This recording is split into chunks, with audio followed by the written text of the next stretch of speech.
मैंने एग्ज़ाम दिया था डीएवी का, मतलब डीएवी का फॉर्म जो आता है नवंबर में आता है, ठीक है। आपको उसका फॉर्म भरना है, अभी फिर से आएगा, तो आप उसका फॉर्म भरिए। उसके बाद सीपीटी एग्ज़ाम होता है, कंप्यूटर बेस्ड टेस्ट होता है। तो वो आई थिंक 2 घंटे 2.5 घंटे का होता है। जितना आप सीटेट का एग्ज़ाम देते होंगे उतने का ही वो पेपर होता है। दूसरा क्या है, आपको, मेरा तो ऐसे एनटीटी वाला मैंने दिया था, तो एनटीटी वाले में हुआ, लेकिन मुझे बड़े क्लासेस कभी कभी मिल जाएंगे पढ़ाने को। बट मैं आप लोगों को कह रही हूँ कि अगर आपको टीजीटी पे अप्लाई करना है या पीजीटी पे अप्लाई करना है, तो टीजीटी में वही लोग अप्लाई कर सकते हैं जिसका इनका सीटेट है। ये एक चीज़ मैं आपको क्लियर कर दे रही हूँ कि जिनका सीटेट है वही लोग टीजीटी अप्लाई कर सकते हैं या पीआरटी अप्लाई कर सकते हैं। टीजीटी मतलब 6 to 8 क्लास, पीआरटी मतलब 1 to 5 क्लास। तो 1 to 5 में क्या है कि आप पीआरटी में आपको उसमें भी सीटेट क्वालिफाई करना ज़रूरी है। पर कभी कभी आपको क्या है कि अगर आपको एंटिटी में लिया जा रहा है, मतलब नर्सरी वाले में लिया जा रहा है, तो कभी कभी आपको बड़े क्लासेस मिल जाएंगी करने के लिए, मतलब 1 to 5 वाले में आपको कभी कभी मिल जाएगा, उतना तो हो जाता है। क्या है कि कंप्यूटर बेस्ड टेस्ट आपका होता है, और मान लीजिए आप पीजीटी करना चाहते हैं, मतलब 11th 12th को पढ़ाना चाहते हैं, तो उसके लिए आपको क्या करना है कि 11th 12th 9th 10th को पढ़ाना चाहते हैं, तो उसके लिए क्या करना है कि पीजीटी का एग्ज़ाम देना होता है। पोस्ट ग्रेजुएट टीचर होते हैं वो लोग, ठीक है।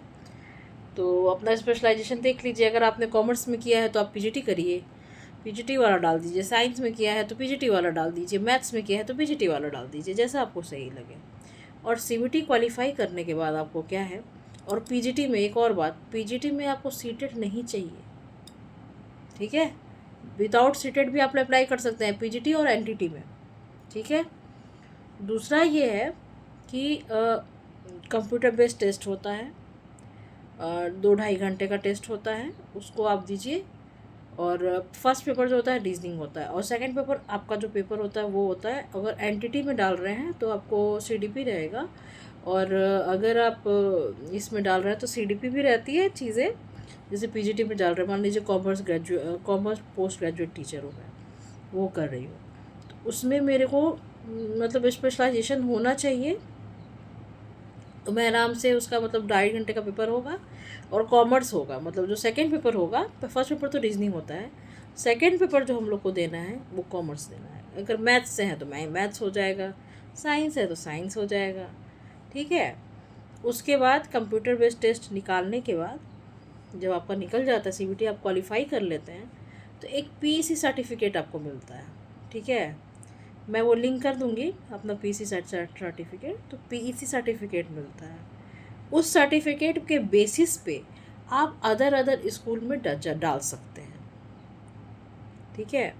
जैसे मान लीजिए आपने गुजरात जोन में अप्लाई किया, या आप मुंबई जोन में अप्लाई कर रहे हैं, या फिर आप यूपी जोन में अप्लाई कर रहे हैं, तो अगर आपने अप्लाई किया है, लेकिन आप कहीं पे भी ओवरऑल पूरे इंडिया में कहीं पे भी जहाँ आप रह रहे हैं आसपास, जहाँ पे आसपास रह रहे हैं या जहाँ पहुँच सकते हैं आप, तो क्या है कि वहाँ पे आप अपना फॉर्म भरिए, पीसी के बेसिस पे फॉर्म भरिए। हाँ, मैंने पीसी क्वालिफाई किया है, पीसी सर्टिफिकेट अटैच करना होता है, गूगल फॉर्म होता है जो आपको भरना होता है,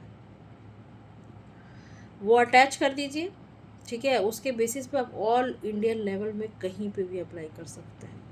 मैंने यूपी में अप्लाई किया था, मैंने एमपी में अप्लाई किया था, और मैंने गुजरात में भी अप्लाई किया था, मैंने महाराष्ट्र में भी अप्लाई किया था। पर क्या है कि मैं जहाँ पे कंफर्टेबल हूँ मैं वहाँ पे अभी करूँगी। मेरा 10 जून से ज्वाइनिंग है, ज्वाइनिंग लेटर मेरा आ चुका है। तो आजकल के लिए इतना ही। और दूसरी बात मैं ये कहूँगी, खासकर मैरिड हूँ, देखिए, आपको कई बार ऐसा लगेगा कि कुछ लोग आपको इग्नोर कर रहे हैं, ठीक है।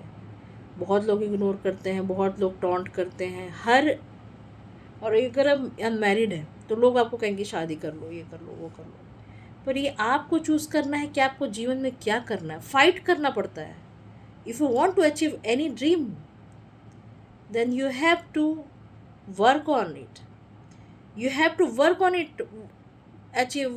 it's a journey, it doesn't happen in a one day। बोलते हैं ना, the wall of China doesn't made in one day। तो क्या है कि निरंतर प्रयास करना चाहिए। Consistency is very necessary if you want to succeed. So friends, if you want any suggestion, let me know.